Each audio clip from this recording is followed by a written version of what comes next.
Boa, boa. Então vamos lá.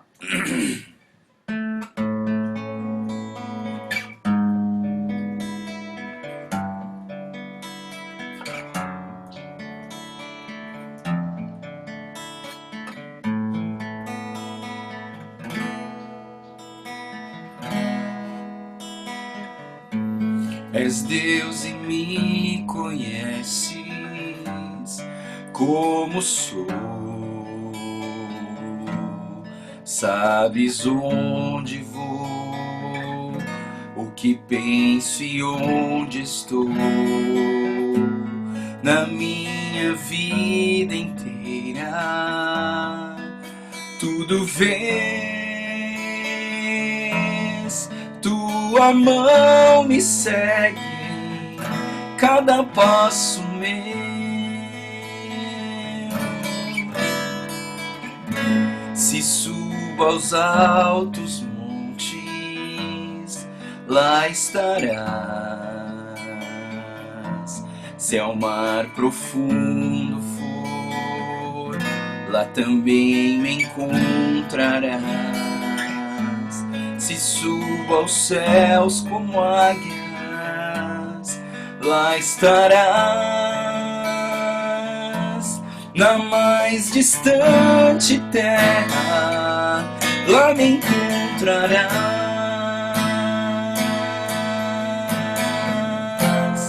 És meu Deus, meu Pai, meu Criador. Tens o meu louvor, tens a minha vida.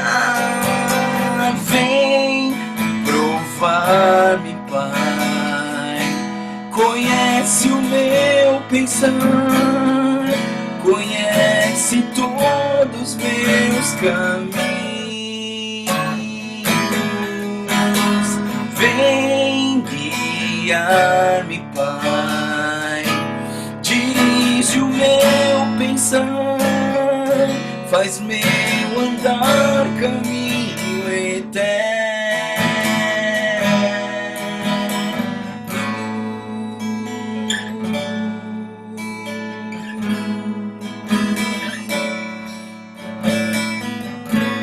És Deus e me conheces como sou. Sabes onde vou, o que penso e onde estou. Na minha vida inteira, tudo vês. Tua mão me segue, cada passo meu.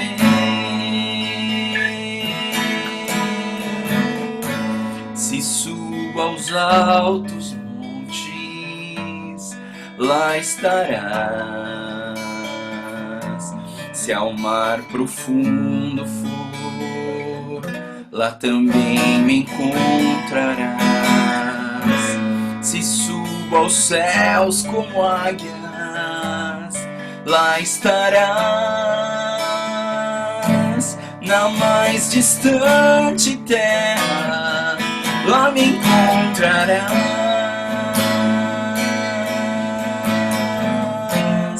És meu Deus, meu Pai, meu Criador.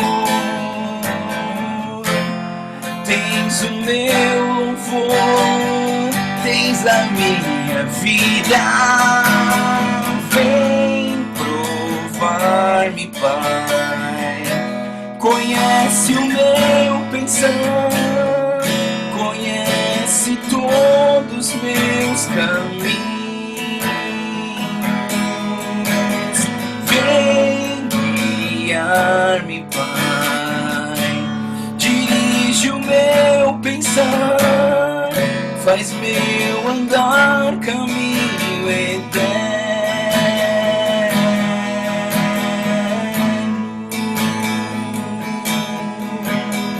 Vem provar-me, Pai.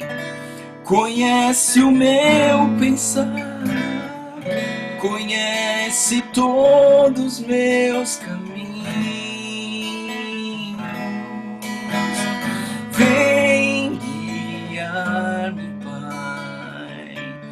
dirige o meu pensar, faz meu andar caminho eterno.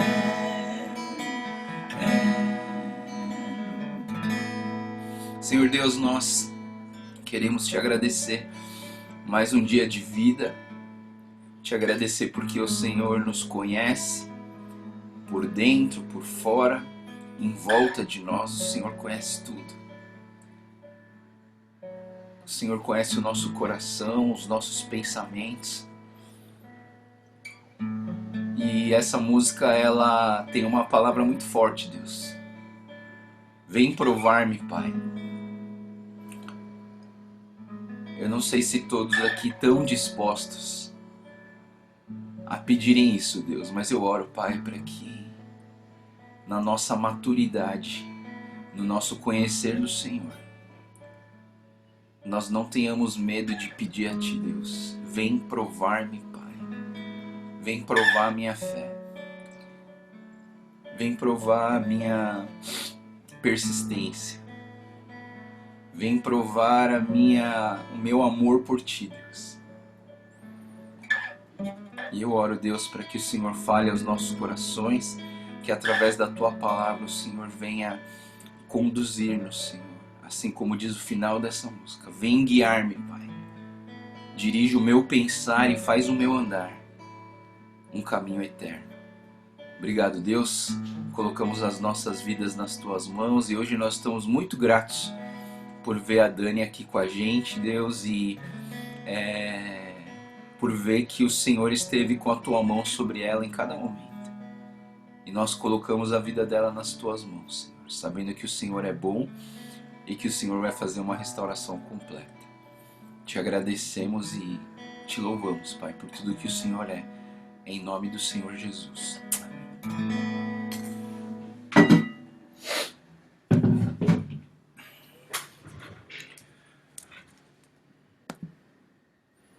Aleluia. Vamos lá, pessoal. Hoje a gente tem só 3 capítulos, né? Hoje e amanhã, eu não sei porque a divisão dos capítulos deu uma desacelerada, né? A gente vai ver só 3 capítulos, acho que até acabar o Salmo, acho que a gente vai ver de 3 em 3 capítulos, né?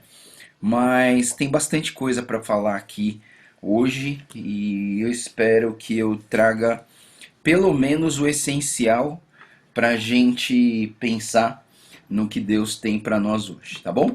Bom, o Salmo 139, por muitos aqui é o queridinho. Eu não sei quantos de vocês tem como Salmo 139 o queridinho, né? E eu queria dizer para vocês que isso não é à toa. O Salmo 139, ele é considerado a coroa de todos os salmos. O Salmo 139, ele é considerado a essência de todo o conteúdo do livro de Salmos. Ele está meio que concentrado em um capítulo só, que é o 139, e talvez por isso que o Salmo 139 tenha tantas músicas, né? Eu comecei falando que existem muitas músicas do Salmo 139, mas aqui o pessoal gosta de falar assim, Deus sonda e me conhece, né? Por isso que eu falei que essa música que a Roseli escolheu, ela é mais completa, porque poucas músicas chegam até o final e falam assim, Deus, vem provar-me, Pai, né? Que quando eu era adolescente e conheci essa música, eu falava assim, meu Deus, o pessoal não sabe o que está pedindo. O pessoal não sabe o que está pedindo. Né? E eu entendia nesse salmo, assim, mesmo adolescente, eu entendia que você pedir para Deus provar significa assim, Deus, pode mandar qualquer tipo de problema na minha vida que eu aguento. E eu penso, né? Será que você está disposto a pedir isso para Deus? Deus, desce com teu fogo e prova quanto que eu te amo, né? E eu lembrei muito desse salmo quando eu estava no Amazonas. Primeira viagem que eu fiz para as aldeias, eu conheci um bicho que chama potó. Os indígenas chamam de potó, né? E é tipo de um besourinho, né? Que ele faz um xixi muito ácido na pele do ser humano, né? E esse bichinho, no segundo dia de aldeia, ele subiu no meu corpo e no meu rosto ele fez um estrago nos dois lados do rosto, assim. Causou uma queimadura de segundo grau. Foi um negócio terrível, assim. Eu fiquei 2 dias de cama por causa desse inseto, né? E aí eu lembrei dessa música. Eu falei, puxa, mas eu pedi pra Deus me provar. Aí eu falei assim, puxa Deus, então obrigado pelo potó. Porque agora eu te amo mais ainda, né? Será que você, diante de uma dificuldade, você se revolta perante a Deus ou você ama mais a Ele? Você entende? É mais ou menos essa perspectiva que o salmista traz. Mas o Salmo 139, ele é muito mais profundo do que a gente imagina. E ele é muito mais importante do que a gente imagina, porque o Salmo 139, ele não é só uma declaração pessoal do Davi para com Deus em uma forma de sentimento e emoção, mas o Salmo 139, ele traz para a gente um ensinamento sobre os atributos de Deus. E quais são os atributos mais importantes de Deus? A onipresença, a onisciência e a onipotência, né? Que são três características que ninguém tem. É um atributo incomunicável, é um atributo que não tem como a gente entender na nossa vida, né? Porque a gente não é onipotente, nós não somos onipresentes e nós não somos oniscientes. Então, assim, são três características que a gente vai ver de Deus. Então, o Salmo, o título do Salmo na revista atualizada, de João Ferreira de Almeida, é O Deus Onisciente e Onipotente. Só que, se você olhar a divisão do capítulo, né? Ele é dividido em 4 estrofes de 6 versículos, né? Então é do versículo 1 ao 6, ele fala sobre a onisciência de Deus. Do 7 ao 12, ele fala sobre a onipresença de Deus. Do 13 ao 18, ele fala da onipotência de Deus. E do 19 ao 24, ele fala sobre a submissão a Deus, sendo que os dois últimos versículos, o 23 e o 24, eles trazem aqui uma declaração pessoal de Davi em relação ao conhecimento de Deus sobre a vida de Davi. Mas um pensamento que quando a gente lê os Salmos, a gente tenta refletir em que momento da história Davi se colocou quando ele escreveu o Salmo, né? E eu queria que você abrisse comigo 1 Samuel 16, 7. 1 Samuel 16, 7. 1 Samuel 16, 7. É muito interessante que quando os comentaristas eles procuram o momento onde Davi, no seu relacionamento com Deus, ele pensa no Salmo 139, eles dão direção para o momento onde Davi foi ungido rei lá com Samuel. Lembra que Samuel foi até a casa do Jessé, e aí ele chamou os filhos de Jessé. Aí tinha uns filhos bonitão lá, grandão, alto, não sei o que, parecia com Saul. Aí foi passando o mais velho, o segundo mais velho, o terceiro, o quarto. Acabou todos os filhos e o Samuel falou assim, olha, Deus falou que não é nenhum desses. Não tem mais nenhum filho? Aí o Jessé fala, tem um, mas o cara é mirradinho, o cara é feinho, né? O cara nem tem, assim, tá lá cuidando das ovelhas, né? Aí o Jessé fala, e o Samuel fala, não, traz ele pra cá. Mas aí olha só, o Samuel, 1 Samuel 16, 7 diz assim, o Senhor contudo disse a Samuel, não considere a sua aparência nem a sua altura, pois eu o rejeitei. O Senhor não vê como o homem, o Senhor vê a aparência, mas o Senhor vê o coração, né? O Senhor vê o coração.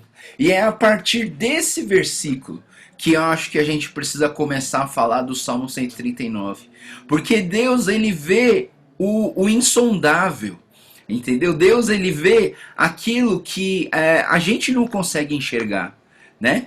Então, quando você faz uma endoscopia, uma colonoscopia, o que, que é um exame desse? É uma sonda. É uma sonda que é uma câmera que entra e a câmera consegue enxergar aquilo que os olhos humanos não conseguem enxergar, não é verdade? Então, assim, você não consegue ver o seu interior, né? Por mais que você abra a boca, coloca a madeirinha, fala né? Você não consegue olhar lá dentro, né? O máximo que você consegue chegar depois das amígdalas, sei lá, né? Você não consegue enxergar muito, mas a sonda, o que, que ela faz? Ela enxerga aquilo que os olhos humanos não conseguem enxergar. Então, esse salmo, ele traz esse conceito de que nós podemos olhar a aparência, mas Deus olha o coração. Então Deus consegue enxergar algo mais, bem mais do que a nossa capacidade humana. Então vamos lá. Então, esse Salmo 139, do versículo 1 ao 6, a gente vai ter que trabalhar bastante aqui nos textos também, tá?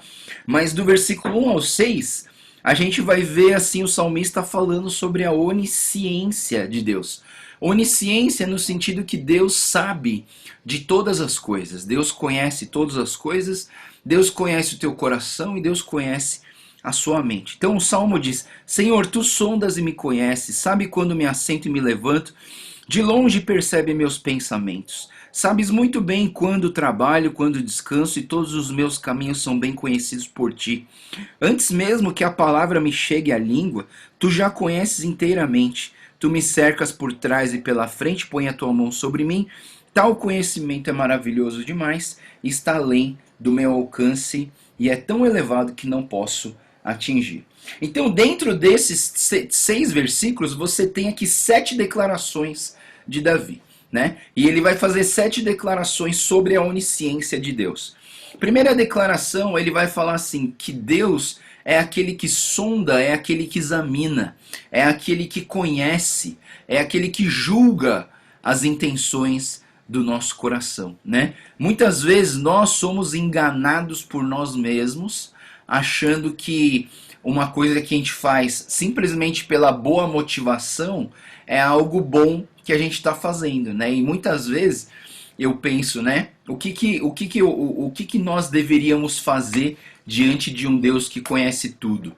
Nós deveríamos nos submeter a esse exame de Deus, não é verdade? Quando você está doente e o médico pede para você fazer uma endoscopia, você simplesmente se submete ao exame, não é verdade? Por quê? Porque você quer melhorar, porque você acha que tem alguma coisa estranha, né? Então, sempre que a gente encontra alguma coisa estranha, a gente precisa pedir para Deus sondar o nosso coração, para Deus avaliar em nossas vidas se tem algo de errado. Pastor Joel, mas como que eu vou saber se tem algo de errado? Como que eu vou, pensar que pode ter algo de errado, né? De repente você está fazendo uma coisa boa, você quer dar um dinheiro para o mendigo, aí você, pô, mas é uma coisa boa, é uma solidariedade, eu quero fazer. Mas aí alguma coisa dentro de você mexe com a sua paz. Então eu quero que você abra comigo, então, para você entender isso, abra comigo em Colossenses 3,15. Colossenses 3,15. E lá em Colossenses 3,15, ele vai dizer o seguinte: que a paz de Cristo seja o juiz em seu coração, visto que vocês foram chamados para viver em paz, como membros de um só corpo. Então, olha só, Colossenses 3,15 vai trazer o quê? Que a paz de Cristo seja o juiz no seu coração. Então, o que acontece? Eu estou dando uma dica para vocês, né? Às vezes a gente vai fazer alguma coisa e a gente não sente paz.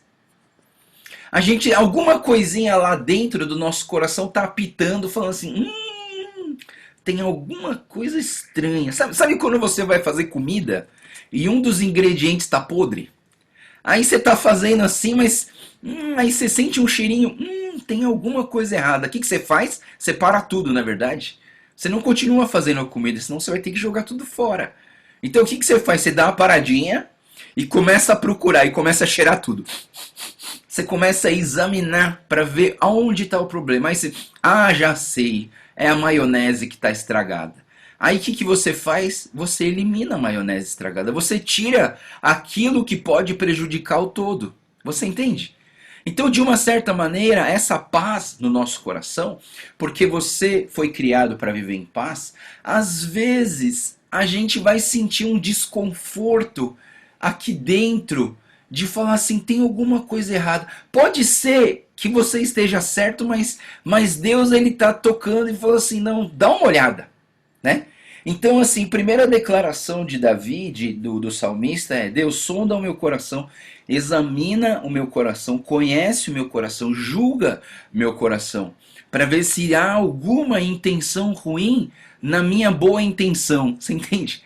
Porque de boa intenção, diz essa frase, todo mundo diz, né? De boa intenção o inferno tá cheio, né? Por quê? Você pode estar bem intencionado, mas você pode estar bem intencionado fazendo a coisa errada, né? Então é a primeira declaração. A segunda declaração é que Deus conhece a minha rotina. No versículo 2 ele fala: Deus sabe quando me assento e quando me levanto. Então, assim, mesmo até quando eu vou levantar, até quando eu vou me sentar, Deus me conhece. Deus conhece o meu dia a dia. Deus conhece tudo que eu faço. Que hora que eu acordo, como que eu escovo o dente, como que eu arrumo o cabelo, como que eu vou escolher minha roupa, como que eu vou tudo. Então Deus ele é conhecedor da minha rotina. Terceira coisa, ele fala assim, né? De longe percebe os meus pensamentos. A terceira declaração é que Deus não a distância não é problema para Deus, né? Ah, não, mas hoje eu estou muito longe da minha igreja. Não tem problema. A distância não é problema para Deus. Isso é bom para a gente, né? Hoje, principalmente hoje que nós estamos vivendo aí num isolamento, né? Tá cada um na sua casa. Puxa, como é gostoso a gente se encontrar na igreja, se encontrar na INC, tá todo mundo junto. É tão gostoso, né? Mas agora a gente está distante. Mas assim, Deus está nessa declaração, o Davi está falando assim, que para Deus a distância não é problema, não é verdade?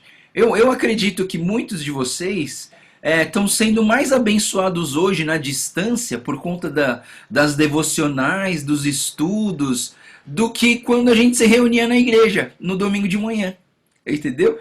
Hoje tem sido assim, isso prova o quê? Isso prova que a distância não é problema para Deus. Né? De longe percebes os meus pensamentos, né? Então, ou seja, Deus conhece, a distância não é problema para Deus, né? Tem gente que me escreveu esses dias assim: ô pastor, desculpa, não tô entrando que eu tô na praia, né? Graças a Deus, vai descansar, vai aproveitar o tempo na praia, que coisa boa, né? Mas a distância não é problema para Deus, né? Quer você esteja aqui, quer você esteja em qualquer lugar, para Deus não tem problema, a distância não é o problema. E aí no versículo, no quarta declaração, é que Deus conhece-me no meu trabalho e Deus conhece na minha casa. Ele fala assim: de longe percebe os meus pensamentos, né? E aí ele fala assim: sabe muito bem quando trabalho e quando descanso.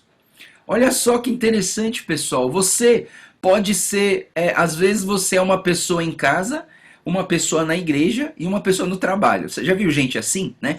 Em casa é toda bravinha.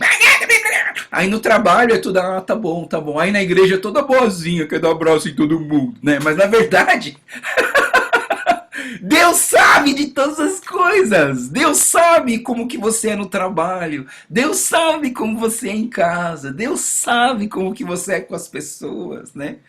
E talvez por isso que a gente tem que lutar por tentar ser a mesma pessoa em todo lugar, né?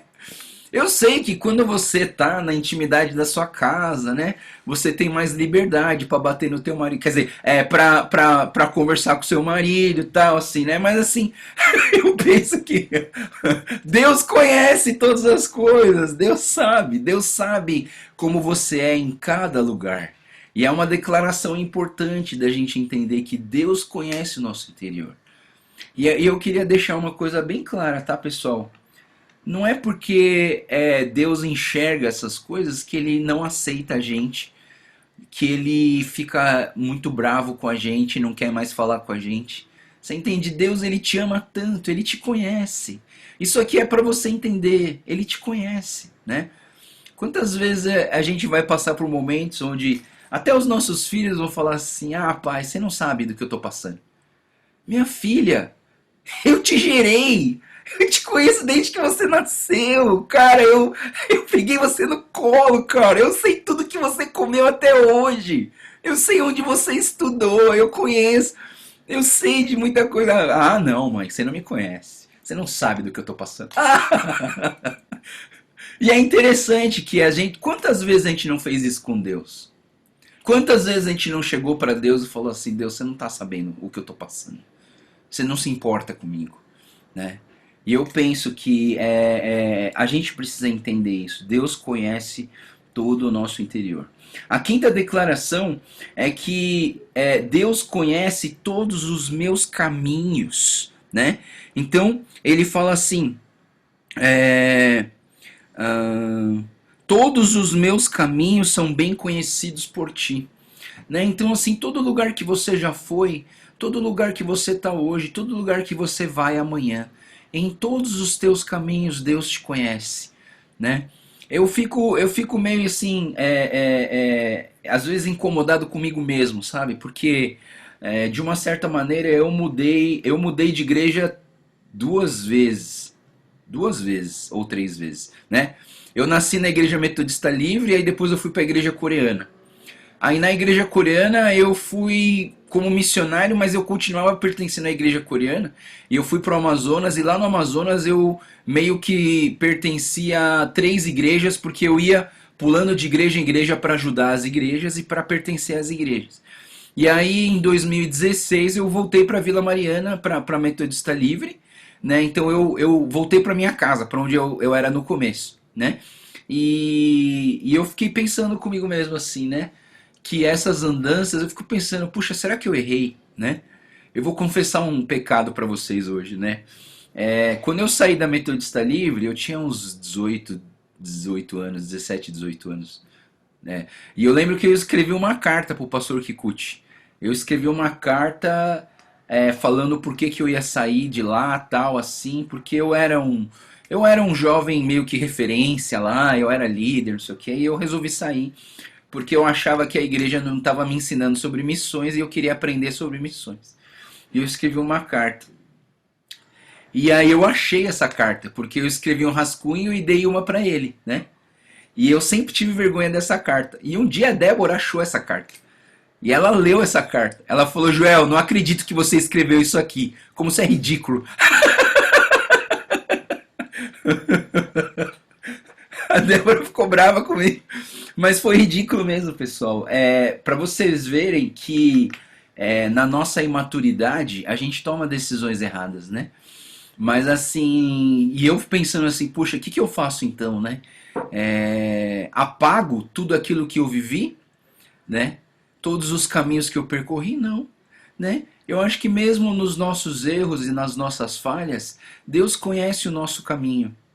E sabe, pessoal, quando a gente dirige hoje, muita gente que dirige carro hoje é meio que dependente do GPS, né? Do Waze, né? Põe o Waze e coloca lá onde eu vou, aí você coloca o endereço. E é interessante que toda vez que você erra o caminho no GPS, no Waze, o que ele faz? Ele recalcula a rota certa para você chegar no lugar que você queria chegar. Não é verdade? E eu entendo que o Espírito Santo de Deus é um GPS nas nossas vidas. E toda vez que você desvia do caminho, ele faz um recálculo da rota. Talvez você vai demorar um pouquinho mais para chegar lá. Mas ele faz um recálculo da rota para você poder voltar para o caminho certo. Por quê? Porque Deus conhece todos os nossos caminhos. Você entende? É importante a gente olhar para essa declaração e falar assim: Deus conhece os meus caminhos, porque se você depender dele, se você confiar nele, apesar dos seus erros, apesar de você ter tomado decisões erradas, apesar de você ter ido por caminhos tortuosos, Deus, se você continuar em Deus, Deus vai fazer um recálculo da rota e Deus vai te trazer de volta para o caminho certo. E Ele vai te guiar e Ele vai te levar para onde você deveria chegar, né? Então é importante a gente entender essa declaração. A sexta declaração, aqui nesses primeiros 6 versos, é que Deus já sabe tudo que eu falo. Deus já sabe tudo que eu falei, tudo que eu falo e tudo que eu falarei, né? Então ele fala assim: ainda a palavra não saiu à minha boca, mesmo antes que a palavra me chegue à língua, tu já conheces inteiramente, né? E eu acho que leva a mesma ideia dos caminhos, né? Que Deus conhece o meu caminho. Porque quantas vezes, pessoal, a gente não falou besteira? Quantas vezes a gente não falou coisas com sangue quente? Coisas que nem a gente acredita que é verdade, mas a gente soltou com a nossa boca, não é verdade? E aí na fúria do momento, no sangue quente do momento, a gente solta umas coisas assim, né? Aí você pode até falar assim: não, mas estava no fundo do meu coração e eu tinha que falar. Meu, mas tem coisa que não é para falar. Tem coisa que pertence ao seu pensamento, passa pela sua cabeça, mas é para você colocar assim no lixinho de coisas para deletar. Você já viu a tela do computador? Às vezes tem um lixinho lá no cantinho, sabe? De coisas que você deleta. Ah, esse aqui eu não vou usar mais, aí você joga no lixinho. Ah, esse aqui não quero mais, aí você joga no lixinho, né? Só que aí o que acontece? A gente vai jogando no lixinho, e aí quando a gente esquenta, quando a gente explode de raiva, de ansiedade, o que a gente faz? A gente abre o lixinho e joga todo o lixinho pra fora. Fala assim: ó, tudo isso aqui que tá no meu lixinho. Aí você começa a soltar palavras que depois você se arrepende, né? E mais uma vez, mesmo assim, Deus te ama. Mesmo assim, Deus te aceita do jeito que você é. É uma declaração importante que a gente faz para Deus. Olha, Deus, na sua onisciência, o Senhor conhece tudo que eu falo. E desculpa, Deus, porque eu falei algumas besteiras. Desculpa porque eu falei coisa que eu não conhecia.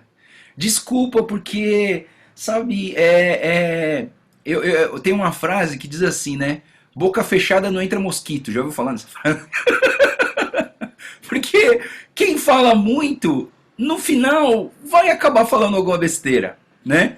E eu tenho um medo de mim, porque eu falo demais. Vocês me conhecem, eu já estou há tanto tempo falando 1h30 todo dia com vocês, né?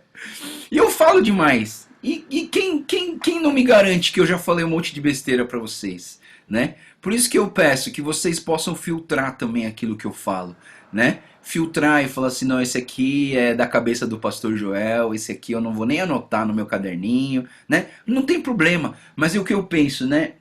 Quem fala muito está mais sujeito a errar com as palavras, né? E eu penso assim: puxa, eu já falei tanta coisa errada, mas eu fico pensando assim: puxa, Deus, você conhece tudo aquilo que eu falo. Antes da palavra vir, sair com a minha língua, sair da minha boca, tu já conheces todas as coisas, né? E é importante você fazer essa declaração a Deus. E a última declaração nos 6 versículos é: o conhecimento é tão completo que Deus me conhece por completo. Deus me conhece por completo. É interessante a gente entender isso, porque no versículo 5 ele fala assim: tu me cercas por trás e por diante, por trás e pela frente, pões a tua mão sobre mim, né? Tal conhecimento é maravilhoso. Ou seja, esse Deus, ele conhece todos os cantos da minha vida, ele conhece tudo que eu penso, tudo que está no meu coração, todas as minhas intenções, todas as minhas motivações. E deixa eu te falar uma coisa, pessoal: isso que Deus tem, o diabo não tem, tá, pessoal? Essa onisciência que Deus tem, o diabo não tem. Ah, pastor, mas por que isso é importante? Sabe por que isso é importante? Porque aquilo que passa no seu coração e na sua cabeça, o diabo não consegue ver. Mas aquilo que sai da sua boca, o diabo consegue ver. Aí fala assim, pô, aí eu tô vendo a importância. Por quê? Porque tudo aquilo que você faz fisicamente, tudo aquilo que você fala fisicamente, o diabo pode usar isso contra você. Mas aquilo que está na sua mente, aquilo que passa na sua mente, só Deus pode saber. Só Deus pode saber. Por isso que eu acho que tem coisa que passa na nossa cabeça que a gente tem que deixar lá na nossa cabeça, colocar no lixinho do deletados e tentar esvaziar a lixeira de vez em quando, sabe? Porque no computador a gente faz isso. De vez em quando a lixeirinha tá bem cheia e a gente faz o esvaziamento da lixeira. A gente esvazia para o computador ficar mais leve. E eu acho que às vezes isso precisa acontecer nas nossas vidas também, né? Para quê? Para que você consiga prosseguir. Sabe, eu conversei essa semana passada, com um senhor que lá nos Estados Unidos, ele é cadeirante, né? Ele é cadeirante e ele trabalha como capelão de hospital. E ele cuida de pacientes terminais, sabe? Então ele vai lá na oncologia infantil e ele vê crianças que estão com câncer e que na outra semana morreu. E ele conversa com essas pessoas, sabe? E ele é casado também. E ele falou assim pra mim, ou na semana passada, né? Eu achei tão interessante. Ele falou assim: Joel, Deus, ele me conhece tanto. E ele sabe de tanta coisa que eu tenho vivido e conhecido no meu dia a dia, na capelania hospitalar, que ele me deu um dom. Falei, que dom que é esse? Ele falou, é o dom de deletar todas as coisas, de não trazer nada para minha casa. Você entende? Porque imagina se todas essas dores que ele sentiu, ele trouxesse para casa dele, ele já ia ser um cara depressivo tomando remédio, tarja preta, com certeza. Mas não, Deus faz o quê? Ele conhece o que ele passa. E Deus, ele deu um dom pro cara de esquecer tudo aquilo que ele experimentou ali no hospital, com gente sofrendo, com gente com dor, com gente que faleceu, com gente que teve que receber a notícia que alguém faleceu. E ele não guarda essas coisas. Quando ele chega em casa, a esposa dele falou pra mim. É verdade, ele não conta nada do que aconteceu lá no hospital, né? E acontece tantas coisas, mas ele porque Deus conhece o nosso coração, né? E talvez você precisa entender que Deus te conhece e você precisa orar ao Senhor pedindo que Ele te ajude na sua no conhecimento dele por nós, né? Porque Deus ele só vai agir se você permitir. Não é verdade? Se Deus quisesse, se Deus fosse arrogante, ele ia chutar a porta do teu coração e entrar lá e fazer o que ele quiser. Porque ele é Deus. Ele é Deus. Ele que te criou, ele te conhece por completo, né? Quando você cria alguma coisa, você acaba sabendo tudo que está lá, né? Por exemplo, você fez um prato, né? Você fez uma carne no molho madeira. Você sabe todos os ingredientes que você colocou lá, não é verdade? Tudo bem, talvez não decor, né? Talvez você precisa voltar para sua receitinha. Mas assim, você que criou aquilo ali, você sabe o que tem lá dentro. Você sabe a quantidade de sal que você pôs. Você sabe a quantidade de pimenta que você pôs, né? Você sabe se você tirou gordurinha da carne ou não.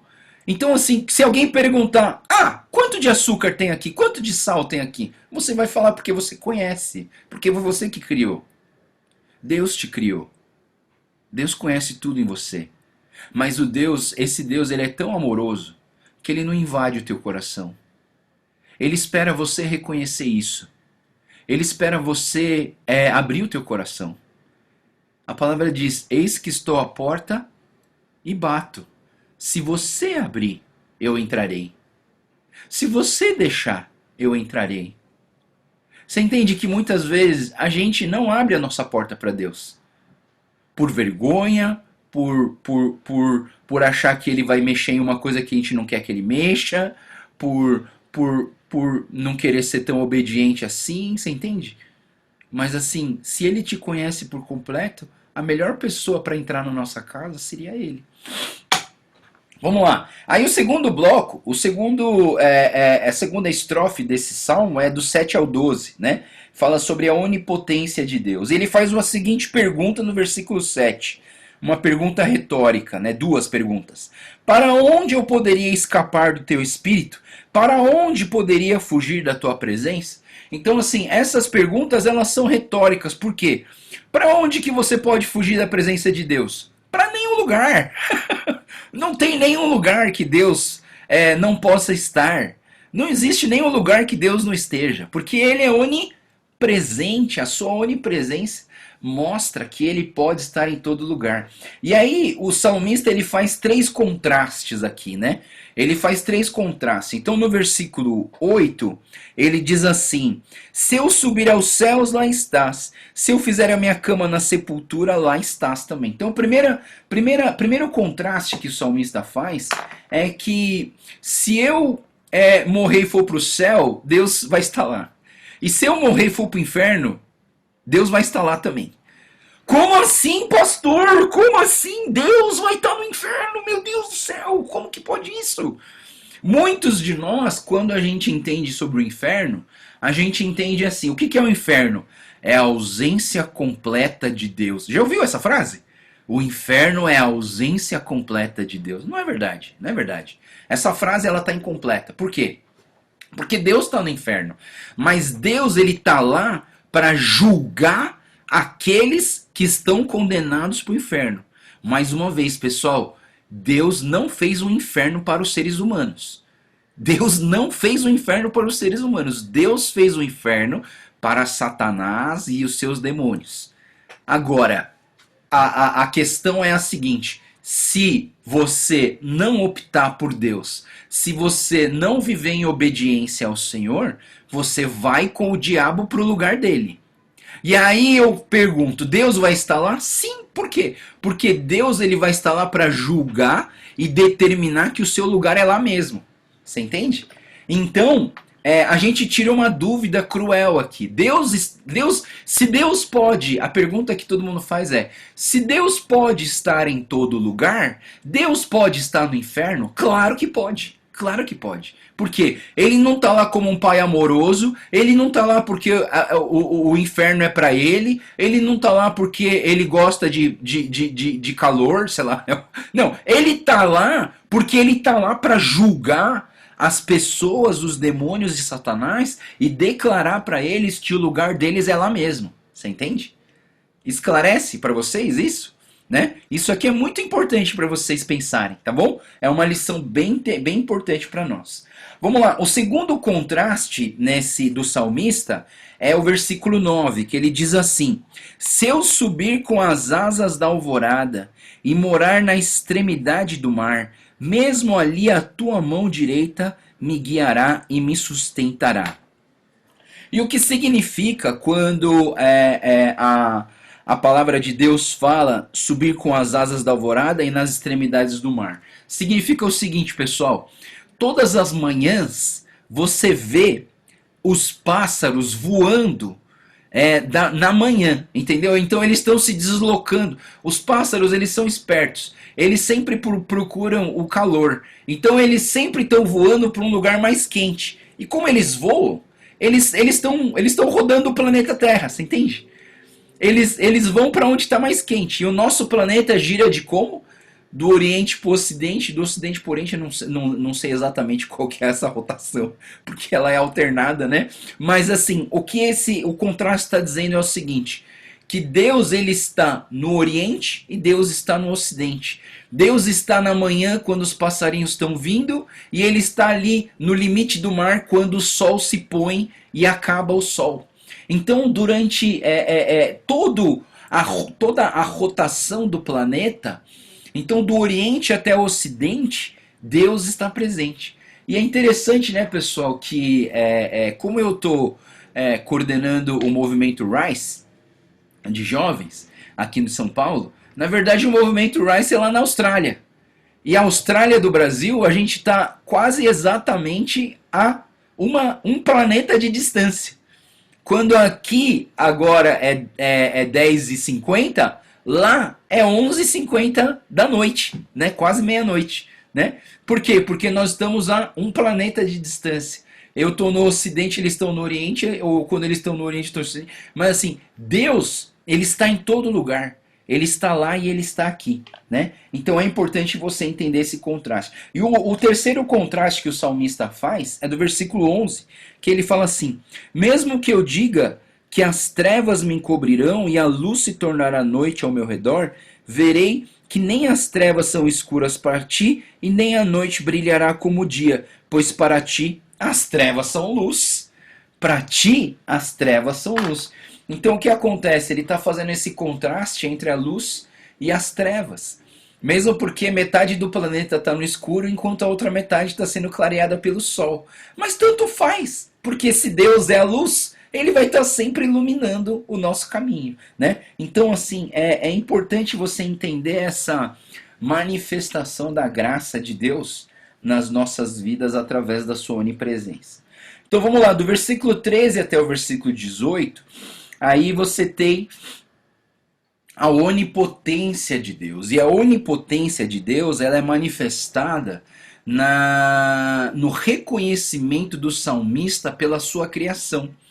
Porque Deus criou um ser humano, e é um ser humano perfeito, né, pessoal? É incrível a perfeição da humanidade. Eu não sei se você já parou para pensar, mas assim, como que as coisas podem funcionar se a gente nem põe na tomada, né? A gente nem carrega o negócio e o coração fica batendo durante 85 anos, 100 anos, cento e sei quantos anos, o coração continua batendo, né? A nossa e o sangue continua circulando e os órgãos funcionando, tá certo. Chegou uma hora que o negócio começa a falhar, né, mano? Tem uma hora que, né? Mas assim, olha a perfeição do corpo humano. Então o salmista diz assim, versículo 13: Tu criaste no íntimo do meu ser e me teceste no ventre da minha mãe. Eu te louvo porque me fizeste de modo especial e admirável, e as tuas obras são maravilhosas. E digo isso com convicção. Ou seja, quando nós olhamos para o ser humano, nós entendemos que a criação de Deus é uma obra de arte, né? Todos nós somos uma obra de arte, mas eu sempre falo para minha esposa, né, que Deus, quando criou a Débora, Deus estava inspirado, mano. Deus assim falou assim: não, hoje eu vou construir um negócio bonito, cara. Hoje eu vou fazer um negócio bonito. Aí fez a Débora, né? E fez a Débora para mim, né? Então eu penso, né, que Deus, quando ele olha para o ser humano, ele olha assim, é uma obra de arte, sabe? É algo assim para se admirar, né? E eu entendo que o salmista, ele reconhece o poder de Deus nessa questão. Versículo 14 a 16, então, ele diz o seguinte: eu te louvo porque me fizeste de modo especial e admirável. As tuas obras são maravilhosas, digo isso com convicção. Meus ossos não estavam escondidos de ti, quando em secreto fui formado, entretecido como nas profundezas da terra. E os teus olhos viram meu embrião todos os dias determinados para mim. Foram escritos no teu livro antes de qualquer um deles existir, né? Então, assim, algumas coisas importantes para a gente olhar isso. A gente entende que Deus foi aquele que nos criou, é aquele que nos fez. Todas as coisas, todas as obras são admiráveis, não só a gente, mas todas as obras de Deus são admiráveis. E é interessante isso, né, pessoal? Tá escrito aqui que todas as coisas foram escritas no teu livro antes de qualquer um deles existir. Pessoal, a gente precisa entender uma coisa muito importante aqui. Que Deus, ele já nos conhecia mesmo antes da gente existir. E todos os nossos caminhos já estavam escritos no livro dele. Isso não impede, pessoal, eu quero que você entenda isso. Isso não impede de você ter que tomar suas decisões aqui na Terra. Isso não impede de você ter que decidir o que você quer, para onde você vai e o que você vai fazer. Mas todas essas coisas já foram escritas e determinadas por Deus no livro dele. De cada um de nós. Deus conhece o interior e o caminho de cada um de nós. E isso é de modo assombroso, é maravilhoso, é algo que a gente não consegue imaginar. E aí eu fico pensando, como que a gente pode desistir de Deus? Como que a gente pode desistir daquele que já escreveu toda a nossa vida no livro dele? Como que a gente pode se afastar de um Deus que conhece tudo nas nossas vidas, até as nossas decisões erradas? E se eu penso isso, sabe, pessoal, eu fiquei pensando, puxa, eu deveria tomar mais cuidado para decidir minhas coisas. Porque eu preciso entender que tudo vai estar escrito nesse livro. Não pela cobrança de ter que fazer as coisas para lá no final falar, ó, Deus, fiz um monte de coisa para você. Não. Mas porque Deus tem tudo no controle e na mão dele. E eu preciso confiar nele e deixar minha vida nas mãos deles, nas mãos desse Deus. Vamos lá. Aí o versículo 19 a 24. Então, depois que... É interessante, né, pessoal? Porque depois que você entende que Deus é onisciente, depois que você entende que Deus é onipresente, depois que você entende que Deus é onipotente criando as nossas vidas, nós temos 4 reações do 19 até o 24. 4 reações que a gente tem. A primeira reação está no versículo 17, e ele diz assim, que os seus pensamentos são preciosos. Como são preciosos para mim os teus pensamentos, ó Deus. Como é grande a soma deles. Ou seja, a primeira reação que o salmista tem olhando para tudo isso é uma declaração, uma reação de admiração. Na verdade, quando você vê algo especial em alguém, você admira, na verdade. A gente sempre, nos esportes, na música, em qualquer lugar a gente vê alguém talentosa, a gente admira, né? Mas Deus é onipotente, onisciente, onipresente. A gente deveria admirar Ele todos os dias, não é verdade? Como que você pode esquecer um dia de não pensar em Deus? Como que você pode passar um dia sem lembrar de que Ele existe? Você entende? Por quê? Porque a gente não está tendo essa reação. A palavra de Deus, a existência de Deus não está dando impacto nas nossas vidas ao ponto de nós reagirmos e reconhecer os pensamentos preciosos dele. Segunda reação do salmista, no versículo 19, ele tem uma reação imprecatória. Ó, o pessoal já sabe o que é uma reação imprecatória. Né? Versículo 19, ele fala assim, quem dera matasse os ímpios, ó Deus, afaste de mim os assassinos, porque eles falam de ti com maldade, e vão e se rebelam contra ti. Né? Então, assim, esses 2 versos, eles trazem pra gente, no salmista, uma reação de versos precatórios, de falar, oh Deus, põe a tua mão de justiça sobre a vida deles, castiga eles com o veneno que eles estão tentando me matar, eles estão tentando me fazer um mal, mas que esse mal se volte para eles. Você entende que quando o inimigo tenta fazer uma coisa ruim para acabar com alguém, e o veneno se torna um antídoto? Não é engraçado, pessoal, que o antídoto do veneno da cobra é o próprio veneno da cobra? Você entende que aquilo que pode te matar é aquilo que pode te salvar? É interessante, né? É interessante. Por que o Instituto Butantan recolhe tantas cobras? Por quê? Porque recolhendo essas cobras, eles tiram o veneno e transformam o veneno em antídoto.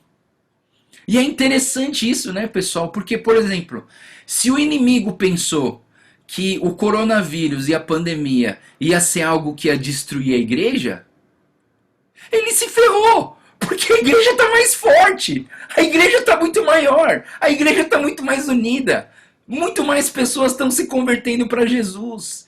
Pessoal, toda semana eu tenho gente se convertendo para Jesus, toda semana. Então, assim, aquilo que era um veneno mortífero se torna um antídoto salvador para as nossas vidas. E é essa justiça que o salmista está reagindo. É a reação dele, é o imprecatório, é chegar e pedir para o castigo dos inimigos, mas para que o veneno deles se torne antídoto para nós.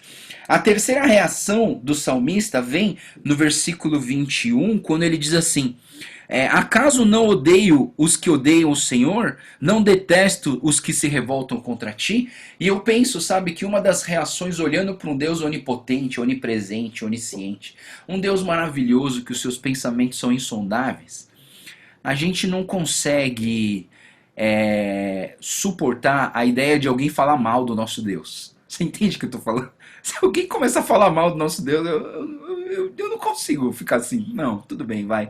Pode falar o que você quiser. Mas, assim, eu posso até não querer criar briga e sair do local para eu não entrar em conflito, em contradição com essa pessoa para eu ficar mal. Mas eu não posso aceitar um negócio desse. Eu não posso aceitar. Eu não posso aceitar das pessoas falarem que Deus ele é injusto, de que Deus ele não fez isso porque ele é mau. Você entende? Então assim, eu entendo que a reação do salmista é essa. É de não compactuar com a ideia de pessoas falarem mal de Deus. Então, ele fala assim, eu odeio aqueles que te odeiam. No sentido de que se essas pessoas não gostam de ti, eu também não quero andar muito perto dessas pessoas. Porque, sabe, detesto gente que fica fazendo piadinha de Deus. Né? Detesto. Por quê? Porque estão tirando chacota do meu Deus. Vocês não estão entendendo, pessoal. Vocês estão tirando chacota do Criador que criou você, que te conhece por completo, que tem todo o poder para te dar vida e tirar a tua vida. Você está tirando sarro de um Deus que tem todo o conhecimento, ele está em todo lugar, ele tem todo o poder. E você está fazendo piadinha desse Deus. É incrível, como que você pode fazer um negócio desse, né? Então assim, é uma reação que o salmista tem. A última reação do salmista, né, também é o imprecatório que ele fala que ele aborrece aqueles que aborrecem ele, né? Considera inimigos deles, né? Então uma consideração de inimigos, ou seja,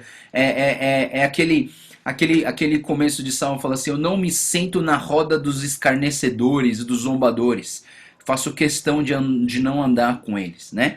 Então é nesse sentido. Vamos terminar, senão isso não vai acabar, mas assim, a oração final do versículo 23 e 24, que ele fala, sonda-me, ó Deus, e conhece meu coração, prova-me e conhece as minhas inquietações, vê se em minha conduta há algo que te ofende e dirige pelo caminho do eterno.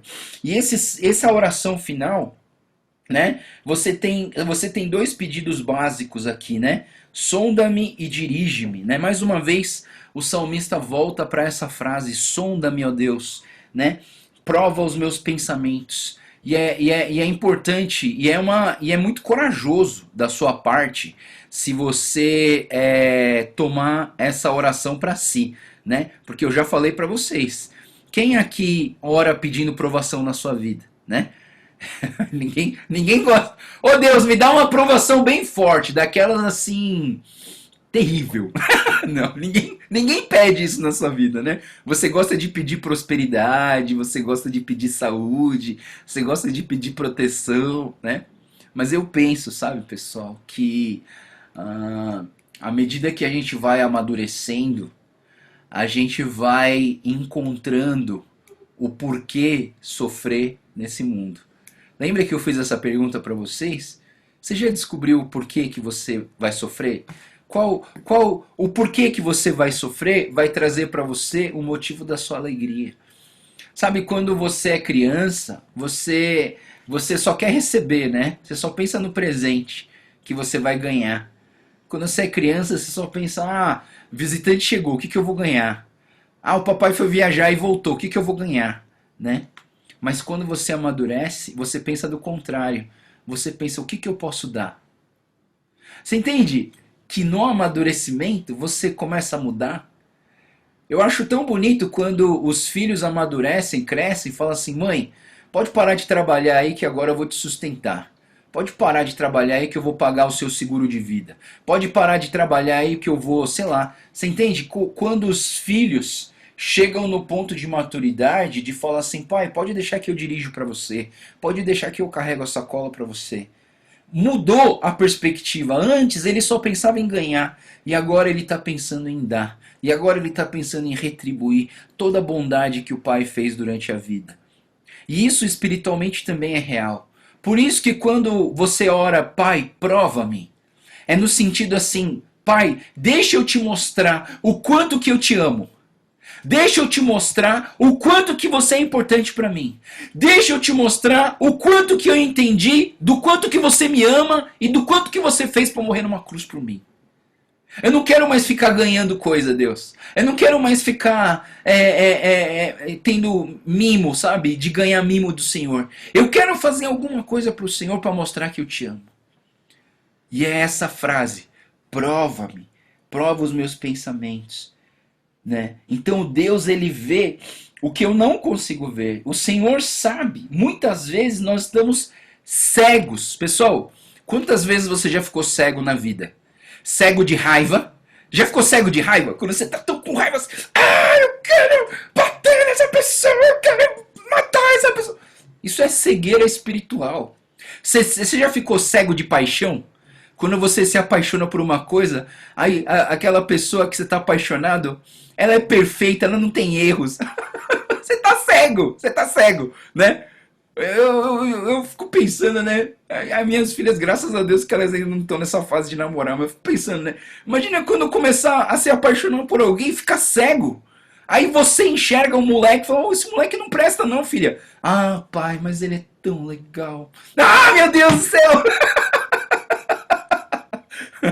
Eu vou te levar no oftalmologista. Eu vou te levar no oftalmologista. Para você enxergar melhor, deve ter uma catarata da paixão. Muitas vezes a gente fica cego por obstinação. A gente coloca um negócio na nossa cabeça, não, tem que fazer isso. Aí você fica cego. Você entende, pessoal, que se você confiar no seu próprio coração, você corre um grande risco de ir para um caminho completamente errado. Então é por isso que a gente fala, Deus, sonda meu coração, vê se há em mim algum caminho mau. E aí a segunda oração final que ele faz aqui, ele fala, dirige-me pelo caminho eterno. Ou seja, é o cuidado de Deus nas nossas vidas. É falar assim, Deus, já que você é onisciente, já que você é onipresente, já que você é onipotente, Deus, guia a minha vida. E é incrível como que, sabendo de todas essas coisas, a gente ainda não deixou a nossa vida nas mãos de Deus. Sabendo de todas, é por isso que o Salmo 139 é tão importante, pessoal. Ele determina quem Deus é para nós. Ele faz a gente enxergar quem nós somos. Ele faz a gente enxergar que o nosso interior não é tão bonito assim. E que a gente precisa da ajuda de Deus. Por isso que ele termina falando, Deus, prova-me, Deus, dirige-me, guia-me pelo caminho eterno. Amém? Meu Deus, eu demorei quase uma hora só no Salmo 139. Pessoal, vamos lá, Salmo 140. Eu vou tentar passar rápido aqui, mas o Salmo 140, ele tem o título de Contra os inimigos e contra a falsidade. Contra os inimigos e contra a falsidade. Ele é dividido em 3 blocos, versículo 1 a 5. A respeito do próprio Davi, né? Então ele mesmo está falando dele mesmo, né? Então no versículo 1 ao 3 ele pede para Deus, Deus, livra-me, né? Livra-me dos maus. E ele diz também do versículo 4 ao 5, protege-me, Senhor, das mãos dos ímpios e dos homens arrogantes. Né? Então, dentro desse primeiro bloco, de 1 a 5, é Davi falando dele mesmo, e está dividido em 2 partes, de 1 a 3 e de 4 a 5. O segundo bloco desse salmo vai do 6 até o 11, que fala a respeito dos inimigos. Né? E aí do versículo 6 até o 8, ele fala para que Deus detenha os seus inimigos, né? Que Deus afaste, proteja desses inimigos, né? E do versículo 9 a 11, aí é o imprecatório, onde o salmista fala para castigar os inimigos. Versículo 9 ele fala, recaia sobre a cabeça dos que me cercam a maldade que os seus lábios proferiram. Né? Então, é o veneno que está sendo voltado pro envenenador, né? Então, assim, essa é a segunda parte. E a terceiro grande bloco do Salmo é do 12 e 13, que fala a respeito de Deus. Né? E aí ele fala, sei que o Senhor defenderá a causa do necessitado e fará justiça aos pobres. Com certeza, os justos darão graças ao teu nome, os homens íntegros viverão na tua presença. Né? Então é uma expressão de total confiança em Deus. Né? Então aqui nesse momento a gente vê que a oração aqui que a gente faz na oração do Pai Nosso, né? Em Mateus capítulo 6, 13. Né? Eu não vou abrir, mas anota aí no seu caderninho, se você estiver anotando. Mateus 6, 13 é aquele pedaço da oração do Pai Nosso que fala assim: e não nos deixe cair em tentação, mas livra-nos do mal. Essa é a oração que se faz aqui nesse salmo, né, para que Deus livre-nos de todo mal. E eu queria só chamar a atenção o versículo 7. O versículo 7, ele diz assim: o versículo 7 ele diz assim: ó soberano Senhor, meu Salvador poderoso, tu me proteges a cabeça no dia da batalha, né? Tu me proteges a cabeça. Então, entende-se que o capacete de Davi era Deus. E Davi falava: Deus, protege a minha cabeça, porque muitas vezes a nossa cabeça é atacada, não é verdade? Não atacada fisicamente, mas assim, intelectualmente, a sua mente é atacada. Pessoal, cuidado. Fake news é um ataque do diabo, entendeu? Ele vai querendo colocar coisa na tua cabeça. Aquele negócio dos gafanhotos é fake news, pessoal. Ah, os gafanhotos da Argentina é um prenúncio das pragas de Deus que vai mandar pro Brasil, entendeu? Não. Tem praga que é bênção, porque os chineses comem gafanhoto, né, pessoal? Então, assim, de certa maneira, todo chinês está querendo ir para Argentina, né? Porque lá deve estar, né? Não, brincadeira. Mas assim, o que eu entendo é o seguinte, né? Que o inimigo, ele quer atacar a sua cabeça, né? Outro dia os meus pais quase caíram num golpe, né? Uma mulher ligou lá e falou assim: o senhor usou o seu cartão de crédito no supermercado de Suzano? Claro que não. Se ela ligou para casa do meu pai, claro que não, né? Ah, não, eu não usei. Então, seu cartão tá clonado e eu vou mandar um motoboy aí para retirar o seu cartão. Olha que artimanha. Isso aqui é artimanha no cérebro, entendeu? O inimigo tá atacando na mente. Então, se você não tem a sua mente protegida, se não aí, claro, eu entendo que na mente protegida, o que minha mãe fez? A minha mãe me ligou e falou: Joel, estão ligando pro seu pai, tá falando no outro telefone, e graças a Deus que hoje a gente tem um monte de telefone em casa, né? Porque um tá falando, caindo no golpe ali, e o outro tá tentando salvar do golpe no outro celular, né? E aí a minha mãe me ligou e falou: Joel, tá fazendo isso? Eu falei: mãe, não entrega nada, manda esse cara embora, fala que a polícia já tá vindo. E aí o cara foi embora e eles não caíram no golpe. Mas eu penso que isso foi artimanha onde? No teu intelecto, entendeu? O cara no telefone conseguiu te convencer de que você precisava entregar o seu cartão de crédito para ele. Isso é o quê? Isso é um ataque na sua mente, né? Então assim, é importante você ter o que Efésios capítulo 6 diz: o capacete da salvação protege a sua mente. Tenha sempre Jesus na salvação, na sua cabeça, para Deus te proteger, né? Então é importante você ter isso. Vamos para o Salmo 141 para terminar. O Salmo 141 tem como tema a oração vespertina por santificação e proteção. E eu pergunto para vocês: por que a oração vespertina? Por que a oração do final da tarde? E agora vocês já sabem, né, pessoal? Eu já falei para vocês. O dia do judeu começa quando? Às 6 da tarde. Entendeu? Então, por que é a oração vespertina? Porque o dia do judeu começa no final da tarde. Então é por isso que ele fala assim: a oração vespertina por o quê? Por santificação e por proteção. Porque o dia do judeu começava no final da tarde. Por isso que é uma oração vespertina. E aqui dentro desse salmo a gente tem 4 orações diferentes. Então do versículo 1 e 2 é uma oração que o salmista faz para Deus se apressar na sua ação, na sua vida. A segunda oração é do 3 ao 5, quando o salmista pede por retidão pessoal. E a terceira oração é do versículo 6 ao 7, que o salmista pede oração por justiça de Deus. E a quarta oração é do versículo 8 ao 10, que o salmista pede por livramento do Senhor. Mas eu quero me deter só no versículo 3 ao 5. Né? Então, do versículo 3 ao 5, ele vai dizer o seguinte: coloca, Senhor, um guarda na minha boca e vigia a porta dos meus lábios. Né? E eu acho importante você entender quão perigoso é a tua língua. Quão perigoso é a tua língua, tá? Então vamos rapidamente abrir em Tiago capítulo 3. Vamos abrir em Tiago capítulo 3 para você entender quão perigoso é a tua língua. Tiago capítulo 3 de 1 a 10. Tiago capítulo 3 de 1 a 10. Olha só o que a palavra de Deus diz. Meus irmãos, não sejam muito de vocês mestres, pois vocês sabem que nós, os que ensinamos, seremos julgados com maior rigor.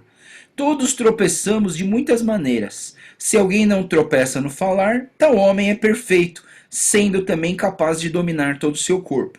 Quando colocamos freios na boca dos cavalos, para que eles nos obedeçam, podemos controlar o animal todo. Tomem também como exemplo os navios. Embora sejam tão grandes e impelidos por fortes ventos, são dirigidos por um leme muito pequeno, conforme a vontade do piloto. Semelhantemente, a língua é um pequeno órgão do corpo, mas se vangloria de grandes coisas.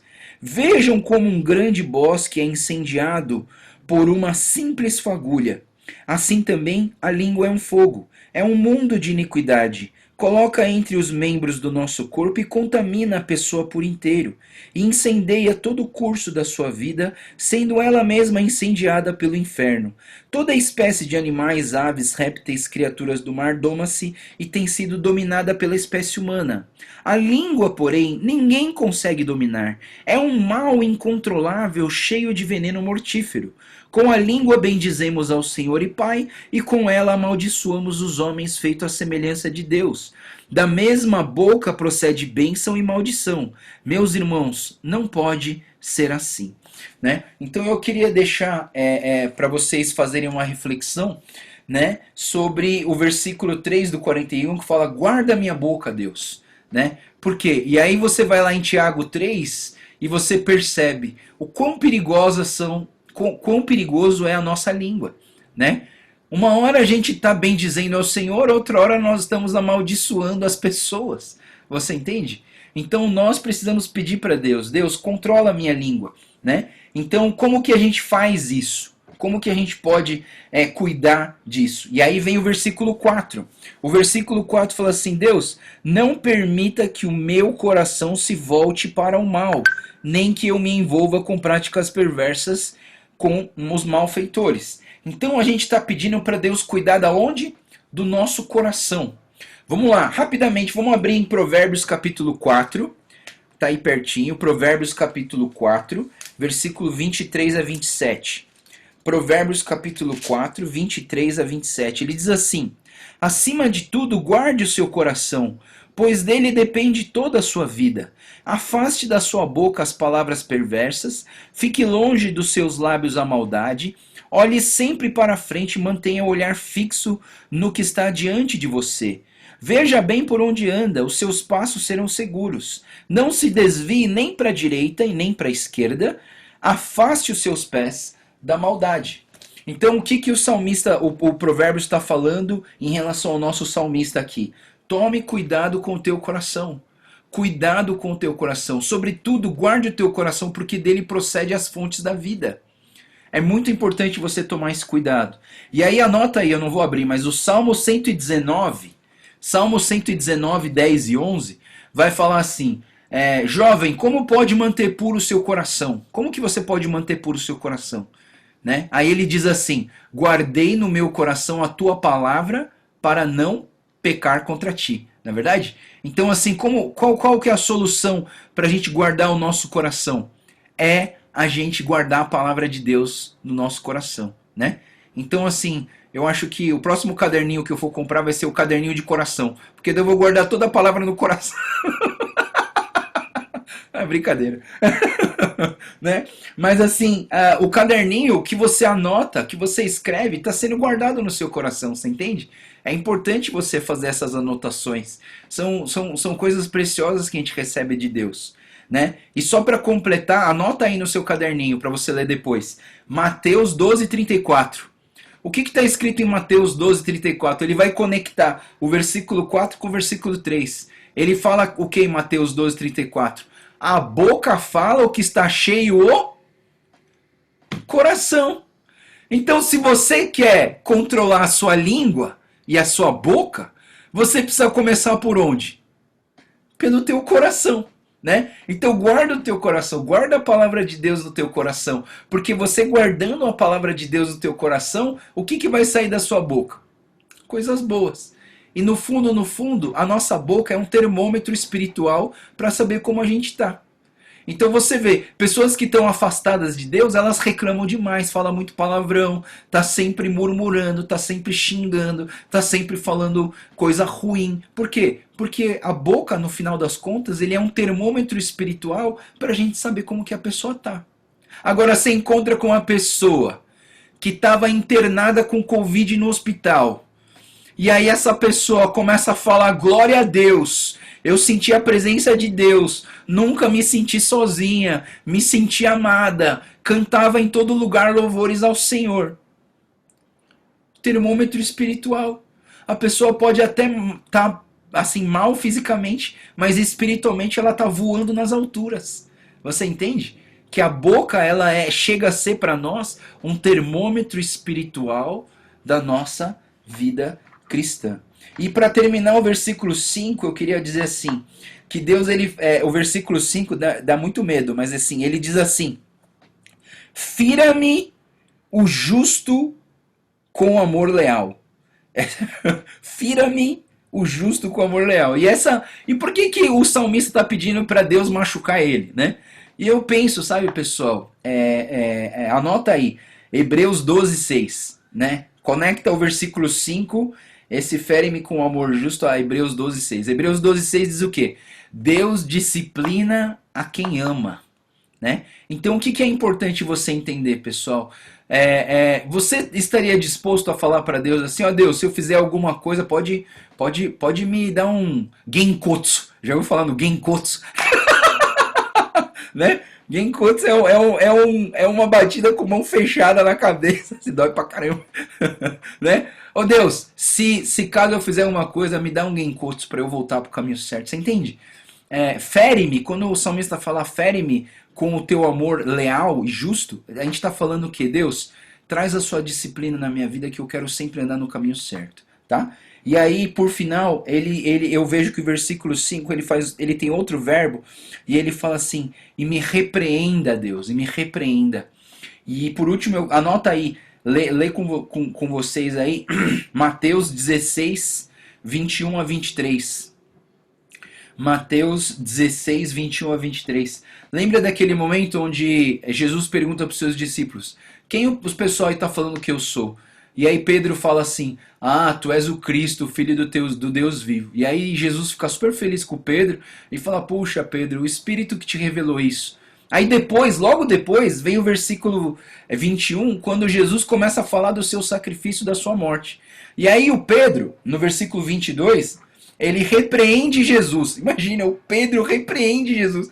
Ô Jesus, não fala assim, não, você não vai ser pego, não, você não vai morrer, não. Não fala isso, não. E aí Jesus, ele traz um genkotsu na cabeça do Pedro, né? Porque o Jesus, ele chega pro Pedro e fala assim, sai de reto, Satanás. Isso deve ter machucado a vida de Pedro, porque Pedro acabou de falar uma coisa boa, e agora ele está tomando um genkotsu, né? Fico pensando assim, né? Tomou um genkotsu, mas esse genkotsu é o quê? É uma repreensão para que o Pedro pudesse voltar a pensar nas coisas de Deus. Jesus fala, você pensa nas coisas dos homens, não está pensando nas coisas de Deus. Eu estou pensando nas coisas de Deus, né? Então, é importante a gente entender essa questão, que nós pedimos para Deus, Deus, me fere ou me disciplina, Deus, me repreende para que eu possa sempre andar nos caminhos do Senhor. Amém, aleluia. Falei demais hoje. Falei bastante, né, pessoal? Meu Deus do céu. Muito bom. Perguntas, comentários. Acréscimos? Alguém quer acrescentar alguma coisa?